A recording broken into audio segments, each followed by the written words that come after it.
Dans Philippiens au chapitre 2 et au verset 3, nous lisons « Ne faites rien par esprit de rivalité ou par gloriole, mais avec humilité considérez les autres comme supérieurs à vous. Que personne ne cherche son propre intérêt, mais que chacun de vous pense aux autres. » Ces versets nous obligent à nous poser quelques questions. Pourquoi je fais ce que je fais? Dans quel état d'esprit je le fais?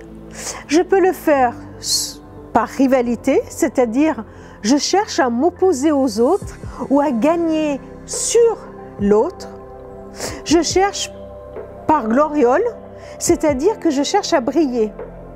Je cherche à ce qu'il y ait un profit pour moi, à gagner quelque chose pour moi.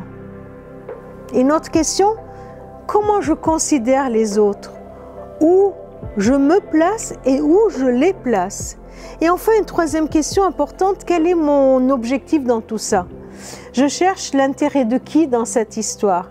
Imaginez qu'on vive nos relations, les situations, les décisions qu'on doit prendre avec ces questionnements. Dans quel état d'esprit je fais ce que je fais? Comment je considère les autres? Quel est mon objectif? Quel est l'intérêt que je cherche dans cette histoire?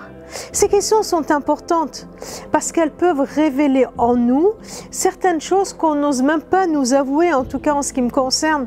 Par exemple, comme un manque d'humilité ou un égoïsme. Un égoïsme parce que je cherche ma propre gloriole, un manque d'humilité parce que devant la considération que j'ai pour les autres. Le disciple ne peut pas être plus grand que son maître.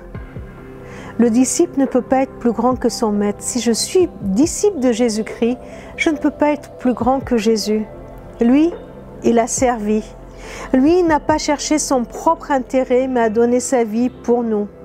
Lui, il s'est humilié jusqu'à laver les pieds de ses disciples. Oui, je sais, on a du chemin à faire. On a du chemin à faire pour le ressembler. Mais je crois qu'une prise de conscience régulière de son modèle, dans notre façon de le suivre, va nous permettre de faire un pas de plus sur ce chemin. Alors, faisons aujourd'hui encore un pas de plus pour agir avec humilité, sans se considérer supérieur aux autres, sans rivalité, sans gloriole, en cherchant l'intérêt de l'autre plutôt que de penser à soi. Bon courage à vous et à moi.